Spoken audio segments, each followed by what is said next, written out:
Hey everybody, Marcus Crawford here with the Idaho Quadcopter channel. Hey, I had not done a channel update for a while, and there's a lot of news out now. So I thought I'd just talk a little bit about what's going on. I'm making this video on Monday, April 12th, and I guess probably the elephant in the room is the fact that on Thursday the 15th, DJI is going to release the DJI Air 2S, no longer the Mavic Air 2S, just simply the Air 2S. Now, of course, I'll be hitting that buy button first thing in the morning. So that introduction is at 9 a.m. Eastern Time. That's 7 a.m. my time. I'll be right there trying to get on that DJI website first thing. So that I can get my order in. And I am going to order direct from DJI. I don't, I suppose I could probably go down to Best Buy and just pick one up that day, but I'm not that worried about it. So I'm just going to order it. And yeah, we're going to, those next few days, we're going to see a ton of reviews by some of our friends that we know that have it already, and other big drone related channels that will give us a lot of good insights into the product. I always enjoy watching those introduction videos from some of those guys, because they can be very meticulous about the capabilities of the product and all the specifications, and really good at showing us how they work. So a little bit about the Air 2S. I just have the specs up on my computer screen in front of me here, so if you see me looking up, that's what I'm talking about. Probably the biggest surprise, I think, for a lot of people is the fact that it's going to have a 5.4K video capability at 30 frames per second, and of course be able to shoot 60 frames per second in 4K, and then on up to in 1080p, or some people call it 2K, whatever, 120 frames per second, which I think is the same as the current Mavic Air 2. A couple of things to note is, like, we know that the battery life is going to be a little less. They're claiming 31 minutes, and I think they claim 34 minutes on the current Mavic Air 2. So clearly the thing is drawing more power, and I kind of like that, because honestly, if I have a drone up in the air for 20 minutes or something, that's plenty for me. So, there's a lot of guys that, they tout these big, long flying times. I don't know. I guess if you're going long distance or something, that might make a difference. We'll see how far Dustin Dunhill flies it, won't we? But other than that, it works. That typically works pretty well for me. And if it's drawing more current, that tells me that it might be a little bit faster, and that could be fun. And that leads us into the changes in the sensors, right? We've all seen those pictures. It looks like the front of a Porsche 928, those two headlights at the top there.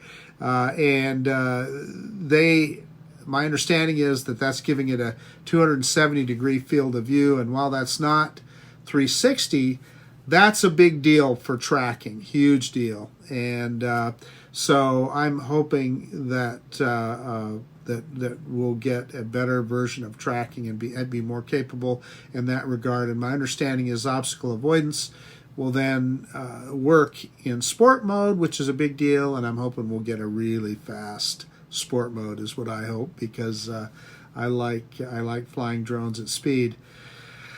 So let's see, other than that, there's all the rumors about OM3, or excuse me, not OM3, OcuSync 3, OS3. I don't know what they call it, O3. I guess they call it O3. So what we used to call OcuSync is now simply O3. So that obviously, I'm not so worried about distance. I mean, I'm not sure that your battery would allow you to fly the ranges that they're talking about. I'm trying to remember what it is. Is it 12 kilometers, something like that? I mean, way further than I would think most of us would ever want to fly a drone.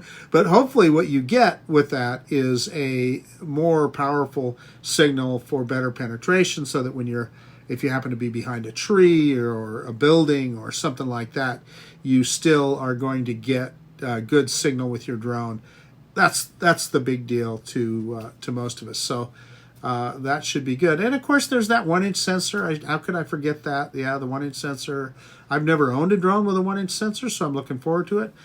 Typically, I fly at midday, so it probably isn't that big a deal to somebody like me. But if you're flying in low light situations, that's when that 1-inch sensor is a big deal. So, I've had people tell me that this Air 2S is really kind of taking the place of the Mavic 2 Pro, and then whatever the new Mavic, when it comes out, whether they call it a Mavic 3 or something else, it's going to be a more professional drone that is kind of more replacing the Inspire line that they're discontinuing. So we'll see. Who knows? DJI always surprises us, and they always surprise us in a positive way. So yeah, for sure, I'm going to get that drone in hand, and I can't wait to get a hold of it because it's perfect for somebody like me.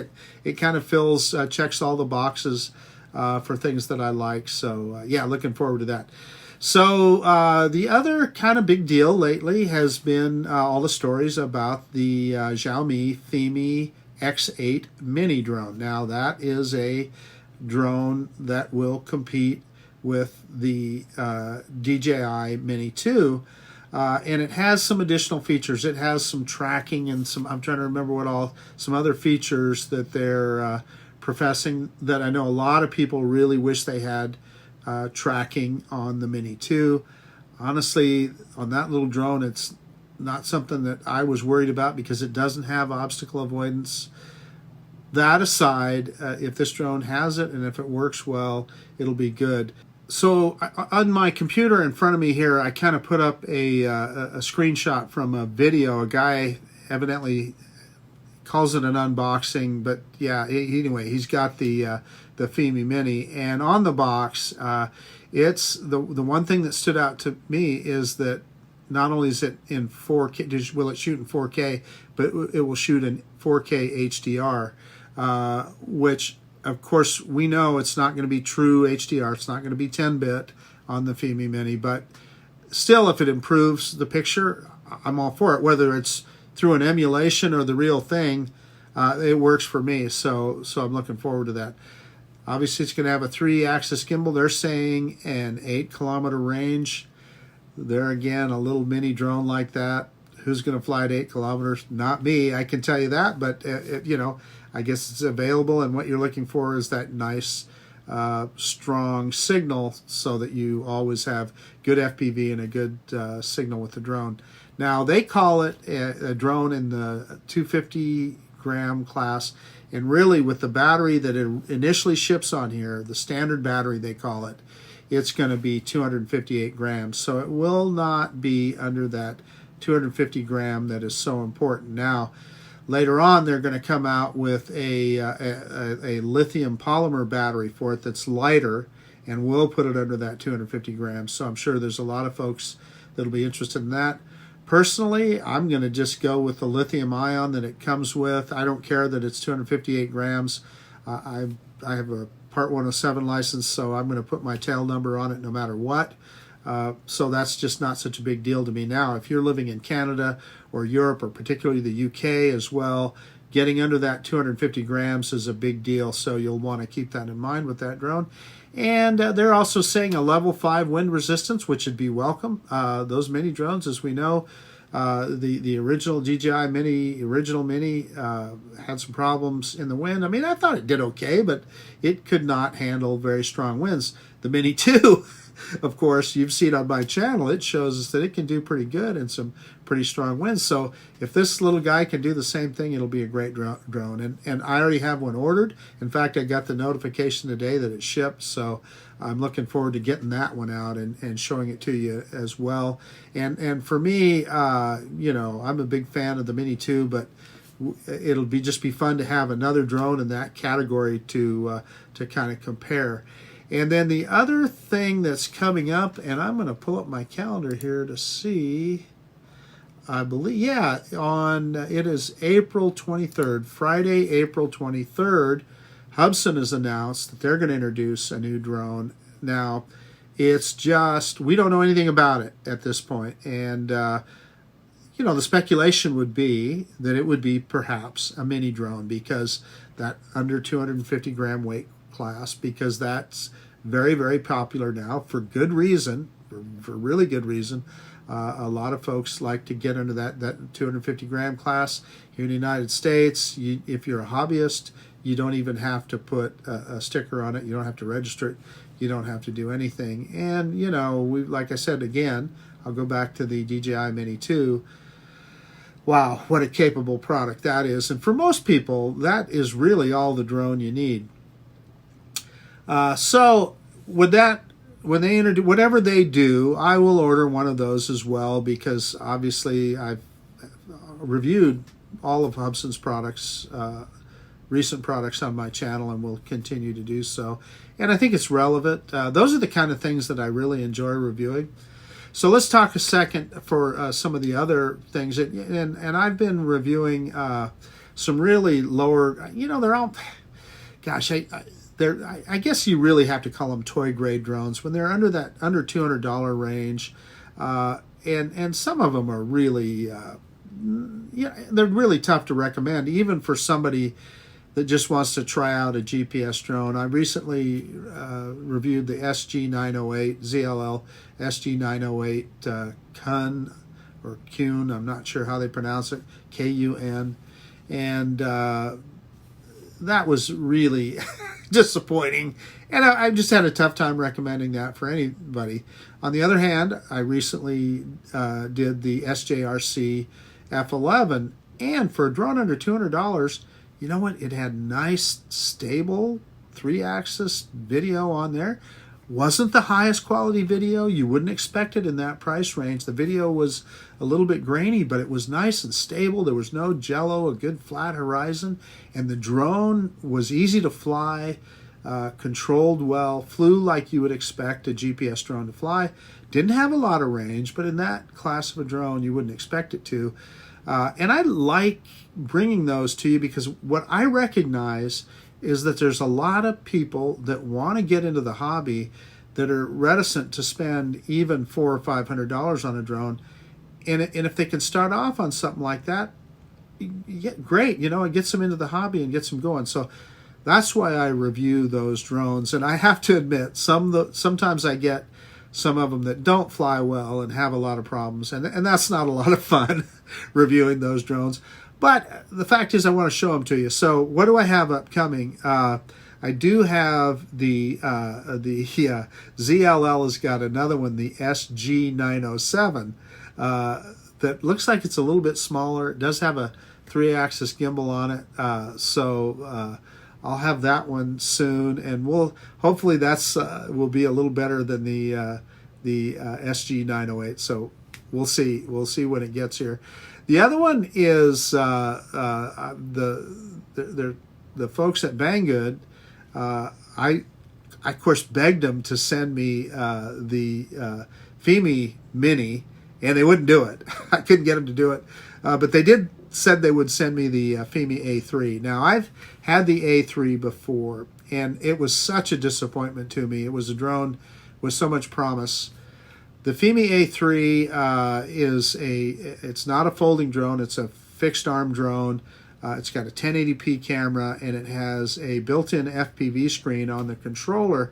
A couple of problems I had with it at that point. When I ascended, there was a problem with the lens, and the lens fogged up. And of course, what's the point of having a camera drone if as soon as you take it up 100 feet in the air, the lens fogs up and you can't see anything?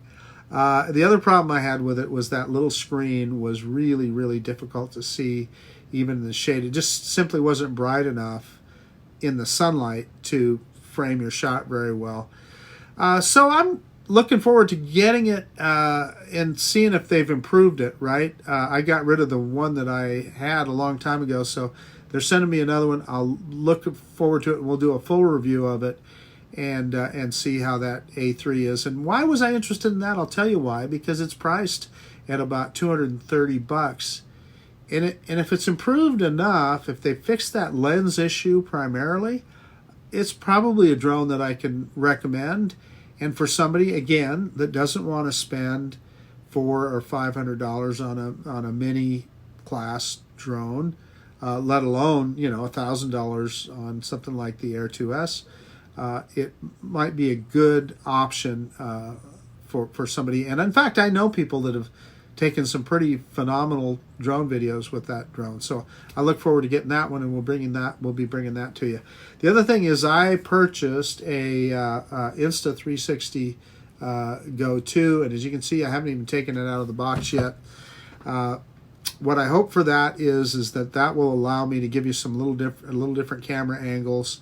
I've tried using a hat cam, you know, mounting a GoPro on a ball cap. It's just so heavy, the thing ends up falling down over the top. I've just struggled with it. I've never been able to make it work. I know some people do, but I'm hoping that I can clip this thing. It's got a clip, and put it on, maybe on the rim of my ball cap, and maybe get some little different angles of video of drones in flight while I'm testing them, and then. The other thing, this thing has got the magnetic pendant that you wear around your neck, and then the camera can stick about to your chest. So that might be another kind of different angle that we could get when we're doing certain kinds of drone videos. So anyway, looking forward to that. And I haven't decided. Listen, I'm not a camera expert like a lot of guys, and so I mean I can unbox and show you, but it's really from an amateur's perspective. There's so many people that do such a good job on drones like this, on cameras like this. So I don't know if I'm going to actually make a video of the camera itself or not. We'll see. The other thing I'm going to show you is something that I'm just really, I think I'm going to get away from on the channel. And every once in a while, I'll get a company that'll want to send me some kind of electronics. And these people, nice folks, they sent me this solar-powered security camera. And it's a wireless thing. What does it have to do with drones and Idaho Quadcopter? Nothing really, but I accepted it, so I will do a video and a review on it. And you know, it'll be kind of cool to put it on the front of the house. But I made a conscious decision. I'm gonna quit doing things like that. And you guys have seen in the past, I've done some mobile phone gimbal reviews and so forth. And they just, I'm not going to do that kind of stuff either. Now, if a company like DJI, in fact, I'm recording this on the DJI Osmo Mobile 4 right now. If DJI came out with a gimbal, yeah, maybe I would. But what I'm saying is some of those other little off-brands and stuff, I just don't think I bring a lot to the table there, and I don't know that you guys are that interested in that stuff too.